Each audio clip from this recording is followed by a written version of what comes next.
അവരുടെ സ്ഥിരം കലാപരി വേണ്ടി കേട്ടിറങ്ങിയിരിക്കുക. മസാല ബോണ്ട് സംബന്ധിച്ച കേസ് വീണ്ടും കുത്തിപ്പൊക്കെ. ആദ്യം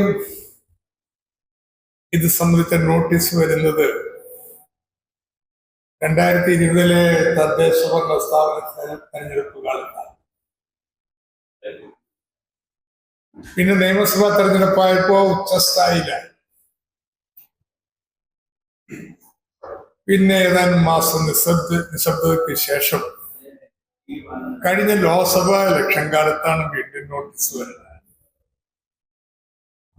ഇപ്പൊ വീണ്ടും കേരളത്തിൽ തെരഞ്ഞെടുപ്പ് കാലമായി ഇഡിയുടെ നോട്ടീസ് ഉണ്ട്. ഇത് ഇഡിയുടെ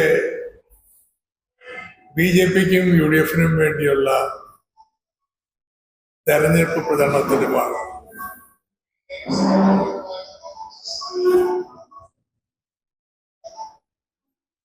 ആദ്യം ഇവരുടെ വാദം മസാല ബോണ്ട് ഇറക്കാൻ കിഫ്ബിക്ക് അവകാശമില്ല എന്നായി CAG ചൂണ്ടിക്കാണിക്കപ്പെട്ടത്. വളരെ വ്യക്തമായ തെളിവ് മസാല ബോണ്ടിന് അനുവാദം കൊടുക്കാനൊക്കെയുള്ള ചുമതല RBIക്കാണ്. അവർക്ക് അപേക്ഷ സമർപ്പിച്ച് അവരുടെ അംഗീകാരത്തോടെ എല്ലാ നടപടികളും സ്വീകരിച്ചിട്ടുള്ളത്. ഇതൊക്കെ വ്യക്തമാക്കിയെങ്കിലും അന്വേഷണത്തിന് ഹാജരാണെന്ന് പറഞ്ഞ് എനിക്ക് നോട്ടീസ്. ആ നോട്ടീസിലാവട്ടെ കിഫ്ബിയായിട്ട് ബന്ധപ്പെട്ട രേഖകൾ എന്റെ കൈവശമില്ലല്ലോ. അതൊന്നുമല്ല എന്റെ എത്രയോ കാലത്തെ ബാങ്ക് അക്കൗണ്ട്, എന്റെ കുടുംബാംഗങ്ങളുടെ ബാങ്ക് അക്കൗണ്ട്, ഞാൻ ഡയറക്ടറായിരുന്നിട്ടുള്ള എല്ലാ കമ്പനികളുടെയും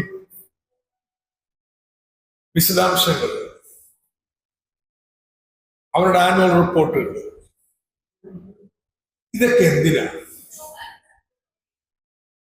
എന്ന് ചോദിച്ച് ഹൈക്കോടതിയിൽ ഞാൻ ഹർജി കൊടുത്തു. അത് കിട്ടിയപ്പോ രേഖകളുടെ എണ്ണം കുറച്ചു, എന്നാലും ഹാജരായേ പറ്റും. വീണ്ടും ഹൈക്കോടതിയിൽ പോയി. എന്നെ എന്തിനാ വിളിപ്പിക്കുന്നത്? എന്റെ കാരണം പറയണം. കോടതിയും പറഞ്ഞത് വളരെ ന്യായം.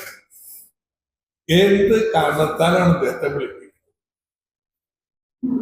ഇത്രയും നാളായിട്ട് ആ ഒരു ലളിതമായ ചോദ്യത്തിന് മറുപടി പറയാൻ ഇടിക്കായി.